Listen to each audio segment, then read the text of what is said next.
Good morning and welcome to Kramer's Corner. This is the daily technical update. It is Wednesday, the 4th of March. This video is for educational purpose only. There's no recommendation or advice whatsoever intended. So let's have a just very quick look at the sectors that have been doing quite well and the ones that has been doing fairly badly lately, especially after the turmoil going on started in the Middle East. You would think that the oil companies will have been doing good, and yes, they have been doing quite good when all this started here a couple of months ago. All the shenanigans going on, but lately you can see it stalling a little bit after or beginning of this week here when it started. Yeah, we got a new high, but actually setting back a little bit yesterday. But what is more interesting is we are looking at the oil service industry. They have actually been sold off a little bit here lately. So some profit taking going on in the oil service, the smaller ones, the oil service companies. What has been harder, hit harder the past months or so? Well, we actually do have the home builders. They've been hit quite hard, despite the fact we actually saw lower interest rates. But the past few days we have seen the interest rates bouncing back. So home builders, they are setting back. However, but we can see they're used to quite some big swings here. So maybe they could bounce back here from the 100 moving average and this slightly rising trend line. So what is also key towards is that if you're looking at another one, the real estate ETFs, well, that one is still in a bullish trend. It dipped lower yesterday, but bounced strongly back. But also short term looks a little bit stretched, to say the least. Then I will pay attention to one thing that has also been quite strong lately, but also seems to be stalling a little. Utilities companies, as we can see here, have been quite strong in February, but setting back here in March. So then you're asking, what about the semiconductor industry? Well, that one I have hidden here back. Here's the SOX industry or sector. The ICS Semiconductor ETF illustrates this. It was actually about 5% lower yesterday. And it wasn't Nvidia that was the one that hardest hit. It was other smaller ones like Intel and Applied Digital and companies like that. The smaller ones were hard hits, and we're trading around the 55 moving average. We have broken this bullish trend here. It hasn't established a bearish trend just yet, but it doesn't look too good for the semiconductors. But if we just very quickly look at Nvidia, that is a big part of the sector. Well, it actually it was a little bit lower yesterday, but it still stays above the 200 moving average, and the bigger picture is actually trading sideways. So it needs to close below 170 to really establish a bearish trend. But if it takes out the lows there from the 2nd of March at 174.5, then I think we will see selling pressure increasing. And I also want to have a look at another one, the Alphabet C-share. That yesterday tested once again the key support here at 297.45. It bounced off it and it actually closed just around the 100 moving average. The RSI is still a negative sentiment, but the strong support there is giving a little bit of a hope. Resistance here just around 320. So basically range trading behavior, but if it takes out and closes below 297.5, then well, we have a bearish trend.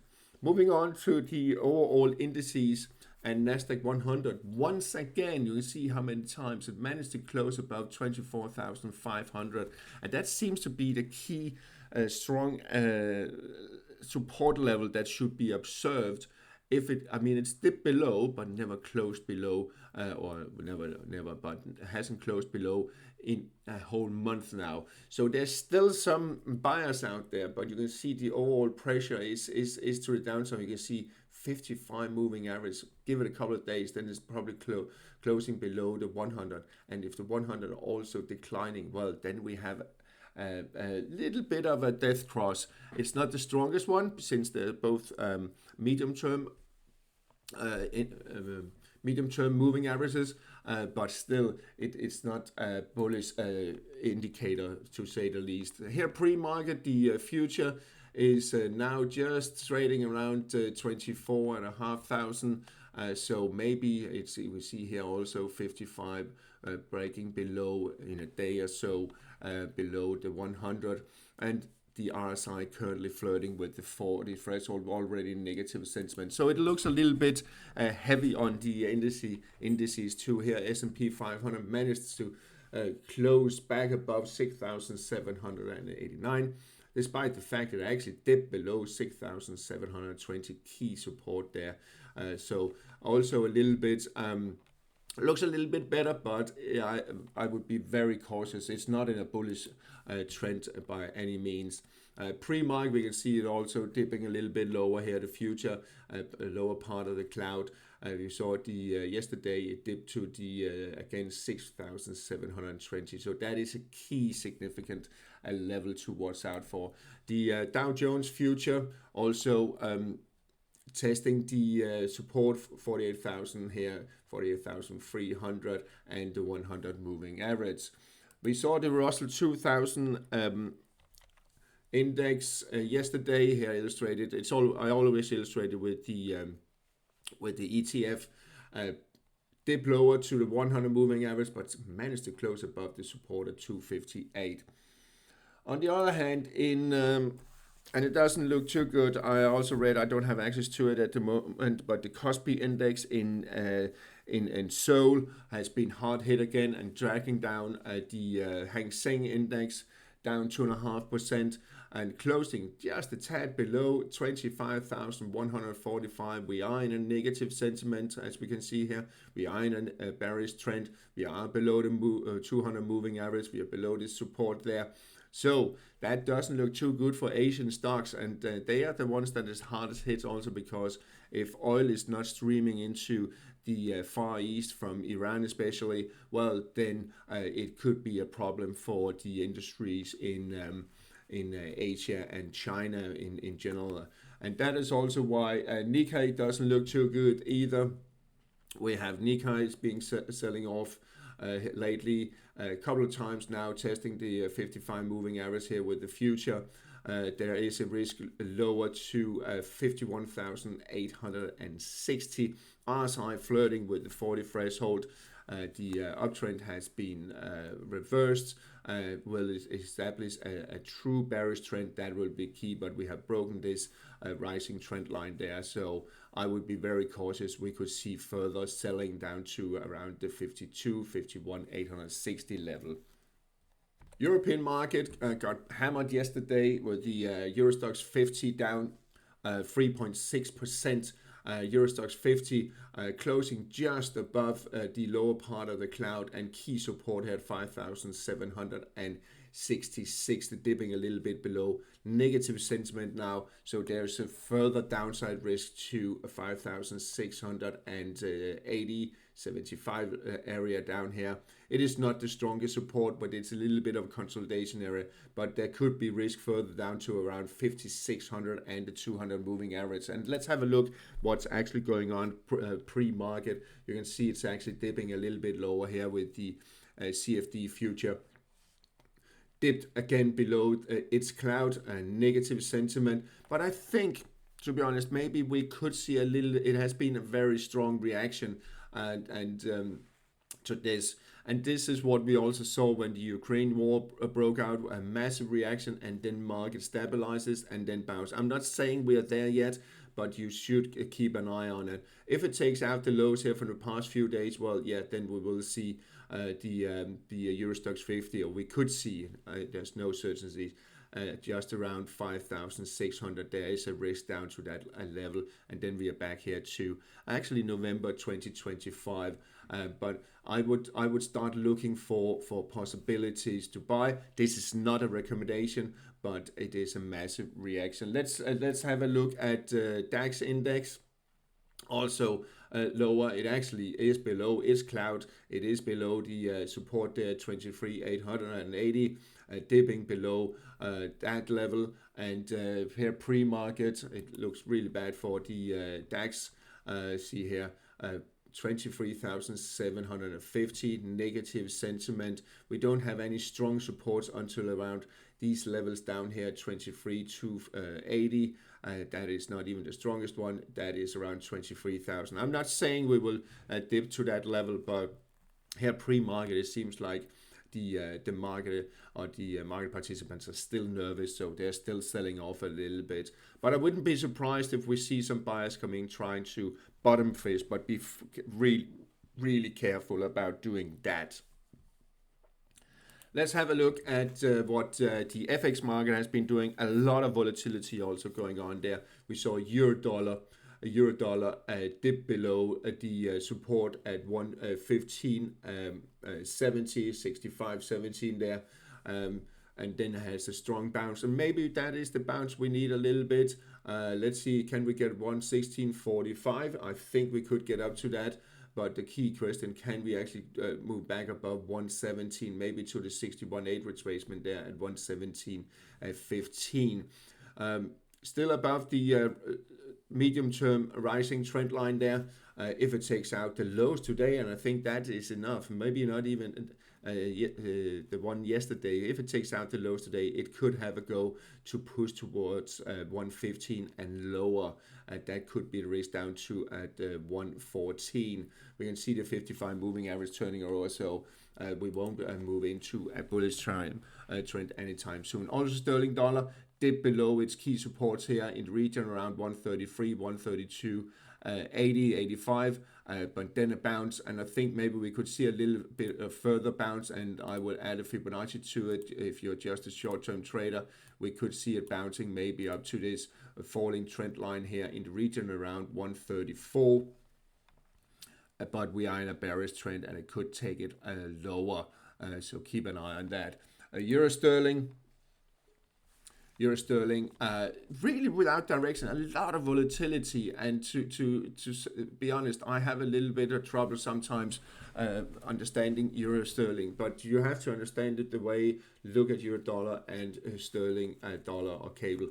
We have the 200 moving average coming up, so the underlying longer term trend is bullish. 100 flat doesn't give us any sort of sideways, but the 55 coming down here.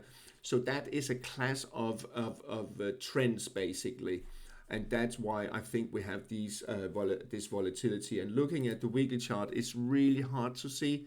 Also, I mean, we had this sell-off there, then we have a strong bounce, but all the moving averages, the 100, the 200, and the 55 are all rising. We actually had the 55 breaking above the 200, and they're both rising. So we actually have a gold cross there. Indicating likely higher levels on euro sterling medium to longer term, but for now it is a very muddy picture to say the least. Dollar yen hit resistance at this peak here at 157.70-75. I think we could see it setting back a little bit to 156.50. Maybe even down to 156 for what we can do, just to maybe get a little bit of a clear picture to it. We have the 38.2 retracement there just below 156, 155, 80, 75 here, and then we could see a little bit of a setback. If it takes out the peak there from yesterday, which is not unlikely given the fact that we are in a positive sentiment now, we could see a push up to these highs here, just around 159.5. Euro yen sitting back to the 61.8 retracement, spiking a little bit below. You can see actually in a bearish trend, really lower highs, lower low, lower high, and negative sentiment. RSI rejected 60 threshold, so it could turn around. However, we do have the 100 moving average coming up there, giving some support. So let's see about, will it make a new low here? I'm not quite sure it will do that, but it needs to take out 184.80 to the other side to re-establish a bullish trend. Aussie yen Aussie yen still in this bullish trend. It is still stressed, and I've been saying this for a long time, but it is above the rising trend line, despite the fact that we have the RSI keep declining. So maybe it's just a question of time before we suddenly will get a bearish move, but it's not there yet. But keep an eye on this rising trend line. That could be the trigger if it breaks that. Sterling yen, just below the 55 moving average, negative sentiment. So we also have an indication of a bearish trend. We have a lower low here, we have a lower high. Will we get a new lower low? That is debatable, given the fact that we have the 100 moving average pushing it up there. We also have the 200 down here, but this one is more significant. You will see it gave some support there at the in mid-February. So if it takes out the 212 peak here and a change and get back above the cloud, we are currently in the cloud, so that's a little bit of neutral position. If it takes out that and closes above the cloud, well, then I think we will see new highs on sterling yen. So keep an eye on those levels. The underlying moving averages are indicating that direction. Aussie dollar, a lot of volatility yesterday. Of course, it's also kind of a commodity currency. The Aussie dollar dipped below the support there at 70.15, but bounced strongly back. It actually dipped to the 786 retracement there at 69.5, and then bounced back. So still in this sideways range here, and you can say, well, it needs to take out the lows from yesterday. If it does that, well, then we can be hit with a selling down to around 68 possibly. We have the 55 moving average coming up, giving a little bit support. So I would actually imagine we will see it being range bound here in this range here between 69.50 and up to 71.50 for the foreseeable future of the next few days towards the end of the week. Dollar Canada, a little bit of a spike up there yesterday, but knocked back down. So that was above the resistance there and above the 55 moving average. But you can see it is declining, all moving average declining, negative sentiment. So the dollar Canada should resume downtrend, but we need a confirmation here below 135.85. If it does take out that, then I think we'll see lower levels below 135. Sterling Canada, that's been sold off heavily. Maybe it's finding some, seems to be finding some ground there, just around 182 level, and could bounce.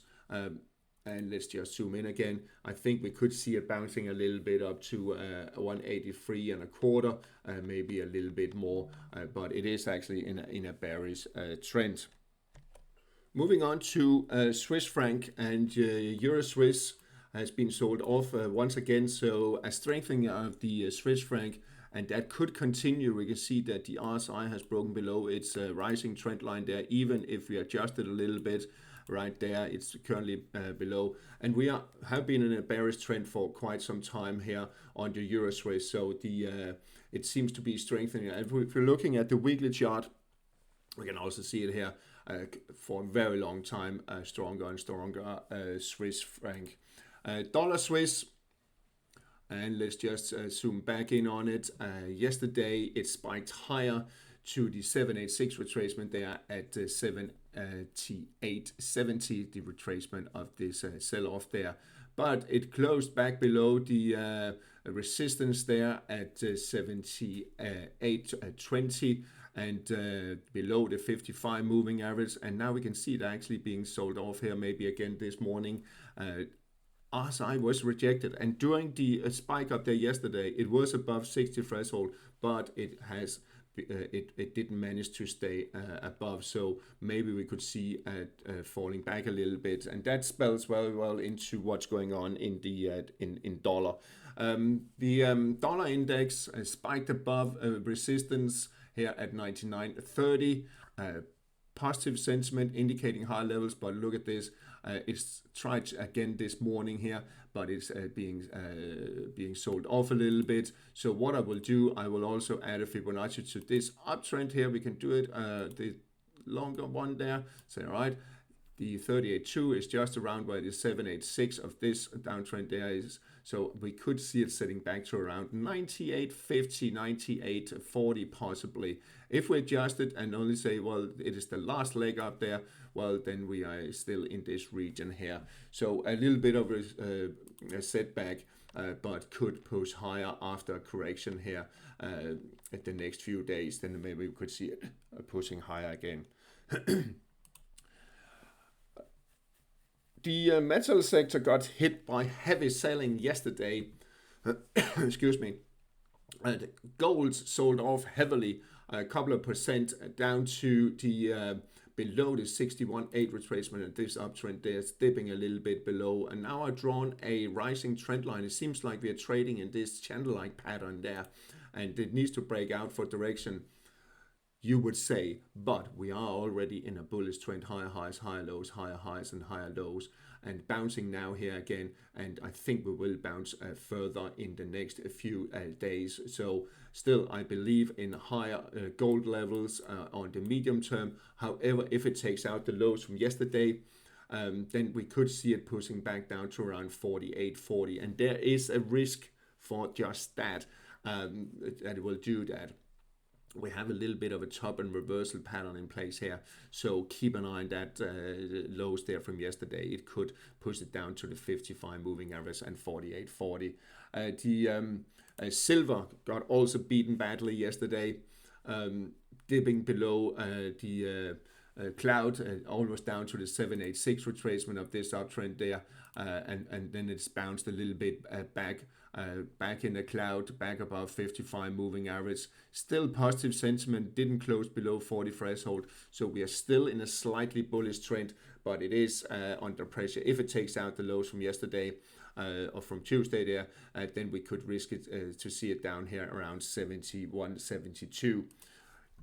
Platinum also hammered yesterday, but has bounced strongly this morning. Will it continue to bounce? It could very well do that. It dipped below the 61.8 retracement there, and I think it touched just above 2,000 and then a bounce. I think it will bounce further. The 55 moving average will drag a little bit higher, but we are back below the cloud. So let's see.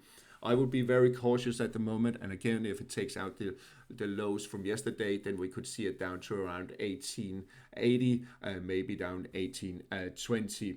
The copper future also sold off yesterday, testing the lower rising trend line there and the 786 retracement, but is bouncing and still staying above the cloud, and I think we will see a push towards the resistance here at 611, 614. That is key to stay above for, or close above, for a bullish trend.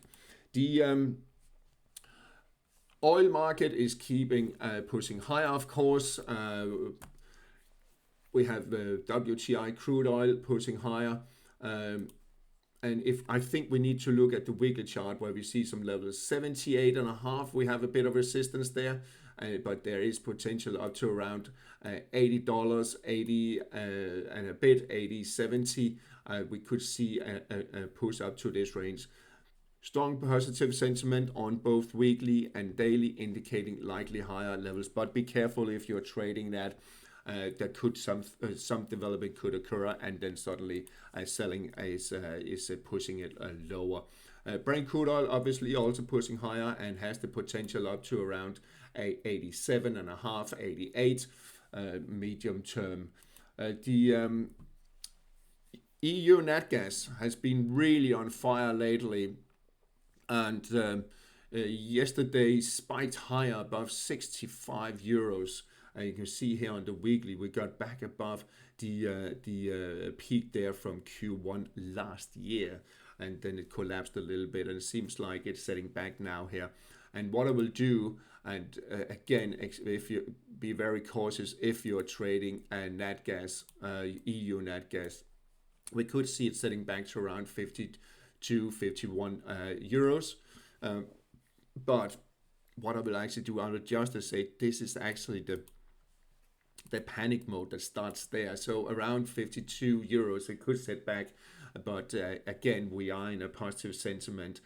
We are in a bullish trend, but this is panic mode at the moment. So keep your stops tight. I think we will see it sliding back there, and then we could see a bounce. US NatGas, well, that is taking it a little bit more easy, and why shouldn't it? Basically trading sideways. I still think we could see it maybe up to 340, which is the 38.2 retracement, but I don't expect it to move much though. On the interest rate side, we have the US 10-year Treasury yield that spiked up to test the resistance there at 411 and the 100 moving average. And then it set back, and I think it will keep setting back a little bit. However, if it takes out the spike up there at 412 yesterday, if it takes out that, well, then suddenly we do have a move potential up to 419, 420. And what I will do, I will actually add a Fibonacci level to it there once again of this entire trend instead of this one. And let's remove this, just put it now, let's put it sideways. Then we have the 61.8 retracement there at 414 and the 7860 at 421. So there is a risk up to the 419, 420, where we also have the 200 moving average coming down. And be careful also if you're trading yields. We could see it setting back, and if it starts taking out the lows from yesterday, then I think we will see downtrend resuming, but there is a risk for further upside potential. On the European yields, there we have it. The EU 10 spiked above the 61.8 retracement and 282 just below the 55 moving average, and then setting back. And I think we could see it setting back a little bit further, unless it takes out the spike up there from yesterday. Well, then we are suddenly up in 260, 286, 280. But let's have a look at if I add Fibonacci to this one, we could see it setting back a little bit. And I think we'll see it setting back to around 270 possibly. The UK 10 also spiked higher. Yesterday hasn't started trading yet. I think we also will see that setting back a little bit, and RSI being rejected at 60 threshold. I think we could see it setting back here down to around the 437 level. The Japanese 10 basically trading sideways here between 204 and 215. On the crypto side, well, slowly crawling higher on Bitcoin. Still key support here at 60,000. Bigger picture here, we can say that it's basically just trading sideways without clear direction. 60,000 is key support, and still 1740 on the Ethereum. All right, that's all for today. That was a long one. Be careful out there, but keep charting. Have a nice day.